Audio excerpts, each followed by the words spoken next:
पिछले दिनों में हमने मसीह लोगों का संसार से संबंध इस विषय में हमने नंबर 7 सीखा था और 7 नंबर में आता है सच्चे विश्वासियों को इस संसार में कष्ट। आज हम नंबर 8 सीखने के लिए जा रहे हैं। नंबर 8 में आता है, जो वचनों को नोट करना चाहते हैं वचनों को नोट कर सकते हैं। जो नंबर 8 में आता है,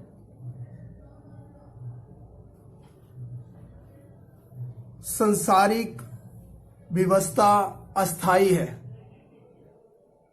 संसारिक व्यवस्था अस्थाई है।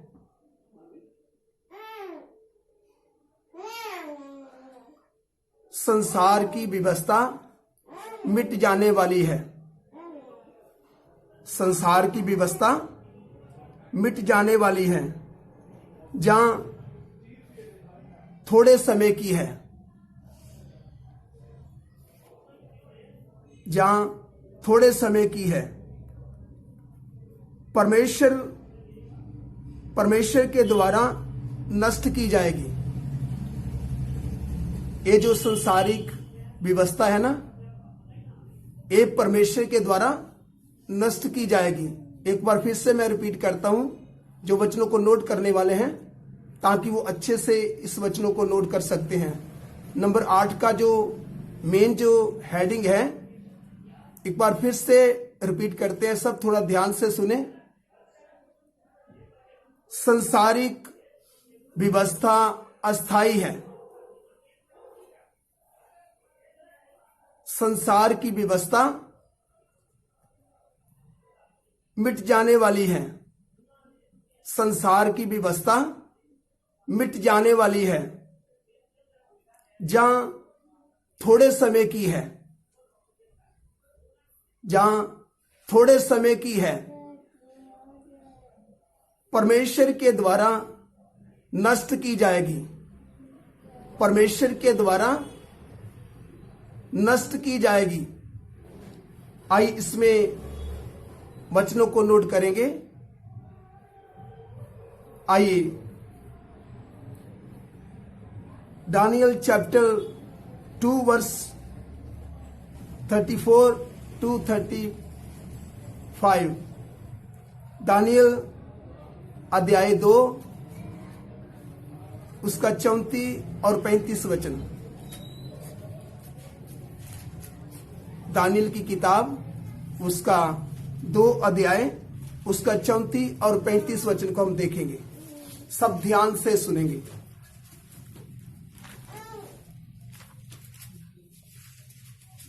आइए पढ़ना शुरू करें। फिर देखते देखते तूने क्या देखा?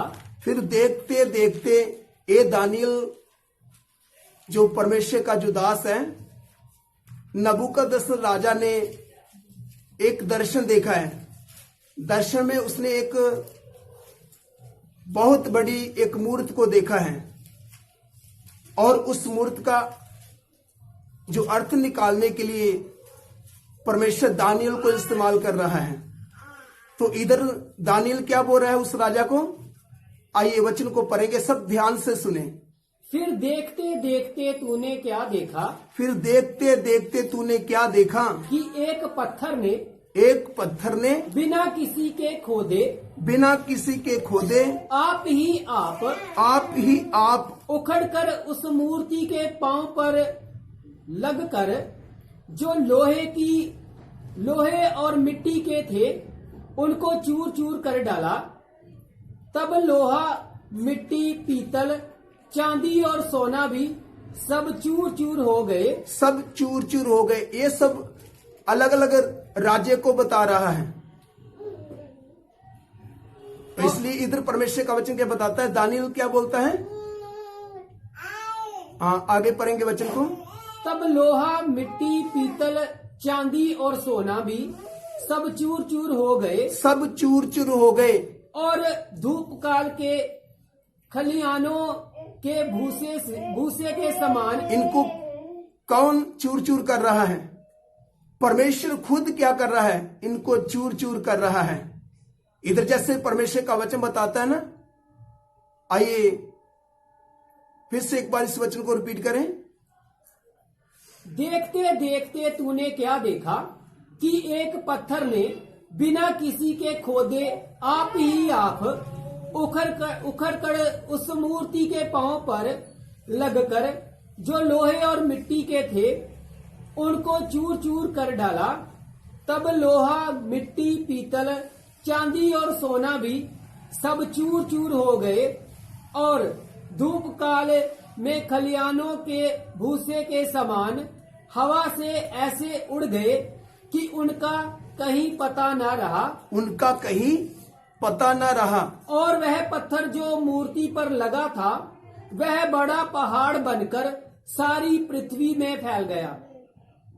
वो जो पत्थर जो मूर्ति को लगा था बड़ा पहाड़ बनकर क्या हुआ, सारी पृथ्वी में, सारी पृथ्वी के ऊपर क्या हो गया, फैल गया। फैल गया है। तो इसलिए इधर परमेश्वर का वचन क्या बताता है, ये सब अलग अलग क्या है, राज्य हैं जो इस पृथ्वी के ऊपर, जिसके बारे में दानियल के द्वारा इस मूर्ति का जो अर्थ निकाला जा रहा है, जो दानियल ने उस मूर्ति का, बड़ी मूर्ति का जो दर्शन देखा है।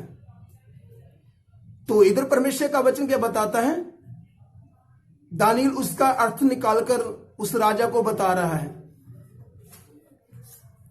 तो कैसे परमेश्वर क्या कर रहा है, उनको चकनाचूर कर रहा है।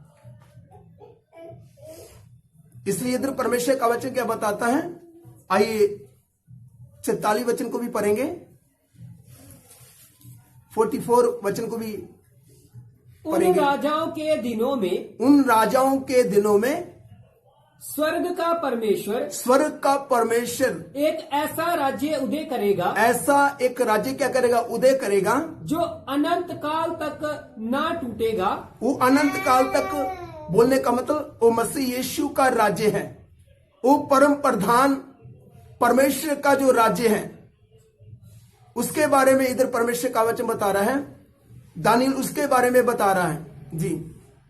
उन राजाओं के दिनों में, उन राजाओं के दिनों में स्वर्ग का परमेश्वर, स्वर्ग का परमेश्वर एक ऐसा राज्य उदय करेगा, एक ऐसा राज्य उदय करेगा जो अनंत काल तक ना टूटेगा, जो अनंत काल तक ना टूटेगा, और ना वह किसी दूसरी जाति के हाथ में किया जाएगा जी। वरन वह उन सब राजाओं को चूर चूर करेगा, उन सब राजाओं को क्या करेगा, चूर चूर करेगा, और उनका अंत कर डालेगा, उनका पूरी तौर से अंत कर डालेगा, और वह सदा स्थिर रहेगा। वह सदा क्या रहेगा, स्थिर रहेगा। और जो इस पृथ्वी के जो राजा हैं, इन राजों के हाथ में, चाहे अन्य जाति लोगों के हाथ में, परमेश्वर उस राज्य को नहीं देगा, बल्कि वो राज्य किसके हाथ में होगा, परमेश्वर के हाथ में, जो सर्वशक्तिमान प्रभु यीशु मसीह है उसके हाथ में वो राज्य होगा। परमेश्वर का जो राज्य, जो मसीह यीशु है, उसका राज्य अनंत काल का राज्य है। उसका राज्य का कभी अंत ना होगा। मगर जो इस वर्तमान समय की जो व्यवस्था है, इसका अंत होने वाला है और ये मिट जाने वाली है। ये थोड़ी देर की है, ये ज्यादा देर तक ये बना नहीं रहने वाला। इसलिए इधर परमेश्वर का वचन क्या बताता है, आइए इसके साथ साथ एक वचन को और देखेंगे। 1 Corinthians chapter 7 verse 31। 1 Corinthians chapter 7 verse 31। पहला करंथियों उसका 7 अध्याय उसका 31 वचन। पहला करंथियों उसका 7 का 31 वचन को हम देखेंगे।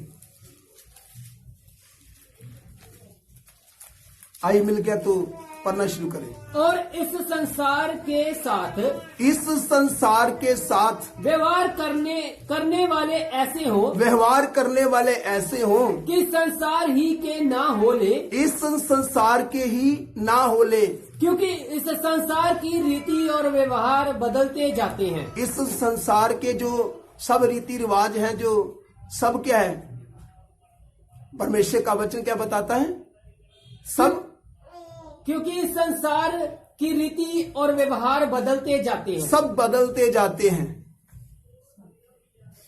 हाँ, 31 वचन को पूरा करें। और इस संसार के साथ व्यवहार करने वाले ऐसे हो कि संसार ही के ना होले, इस संसार के ही ना होले, क्योंकि इस संसार की रीति और व्यवहार बदलते जाते हैं। इस संसार की रीति सब क्या है, बदलते जा रहे हैं, सब व्यवहार बदलते जा रहे हैं। इसका मतलब ये सब थोड़ी देर का है, ये सब मिट जाने वाला है, ये ज्यादा देर तक इस वर्तमान समय की व्यवस्था बना नहीं रहेगा। इसलिए इधर परमेश्वर का वचन स्पष्ट हमें बताता है, इस संसार के ना होले। जो संसार का होलेगा वो भी इस संसार की व्यवस्था के साथ ही मिट जाएगा। इसलिए हमारा सबका मन इस संसार से उठना चाहिए और हमारा मन प्रभु यीशु मसीह की ओर, जिसका राज्य अनंत काल तक बना रहेगा, यीशु मसीह की ओर हमारा मन लगना चाहिए। आइए इसके साथ साथ एक वचन और देखेंगे, 2 थिस्सलुनीकियों उसका 1 चैप्टर वर्स 7 to 10। 2 थिस्सलुनीकियों चैप्टर 1 वर्स 7 to 10। दूसरा थिस्सलुनीकियों उसका 1 अध्याय 7 वचन से लेकर 10 वचन तक।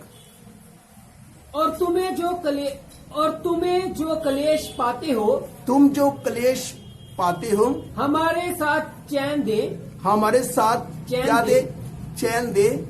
उस समय जबकि प्रभु यीशु अपने सामर्थी दूतों के साथ दधकती हुई आग में स्वर्ग से प्रकट होगा। दधकती हुई आग से क्या होगा, मसीह यीशु क्या होगा, स्वर्ग से प्रकट होगा।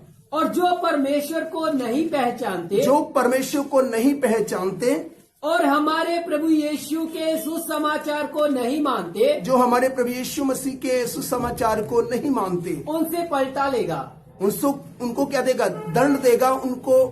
उनसे क्या लेगा, पलटा लेगा, उनको दंड देगा। वह प्रभु के सामने से और उसकी शक्ति के तेज से दूर होकर अनंत विनाश का दंड पाएंगे। अनंत काल का क्या करेंगे, दंड पाएंगे। ये उस दिन होगा जब वह अपने पवित्र लोगों में महिमा पाने और सब विश्वास करने वालों में आश्चर्य का कारण होने को आएगा, क्योंकि तुमने हमारी गवाही पर विश्वास किया। तुमने हमारी गवाही पर क्या किया, विश्वास किया। फिर से 10 वचन को रिपीट करें। ये उस दिन होगा जब वह अपने पवित्र लोगों में महिमा पाने, अपने पवित्र लोगों में क्या करेगा, महिमा जब पाएगा, और सब विश्वास करने वालों में आश्चर्य का कारण होने को आएगा जी, क्योंकि तुमने हमारी गवाही पर विश्वास किया। तुमने हमारी गवाही पर क्या किया, विश्वास किया। जिन्होंने परमेश्वर की गवाही के ऊपर विश्वास किया, उन लोगों के बीच में जब प्रभु यीशु मसीह आएगा, क्या करेगा, महिमा पाएगा। तो इधर परमेश्वर का वचन क्या बताता है, खुद जो परमेश्वर मसीह यीशु है, जो उनसे पलटा लेने के लिए आ रहा है। एक तो वो है जो परमेश्वर को नहीं जानते परमेश्वर कौन है, जबकि मसीह यीशु ही परमेश्वर है। और दूसरे वो पौलुस बताता है जो हमारे मसीह यीशु के सुसमाचार को नहीं मानते, उनको क्या देगा? उनसे पलटा लेगा और उनको दंड देने के लिए आ रहा है।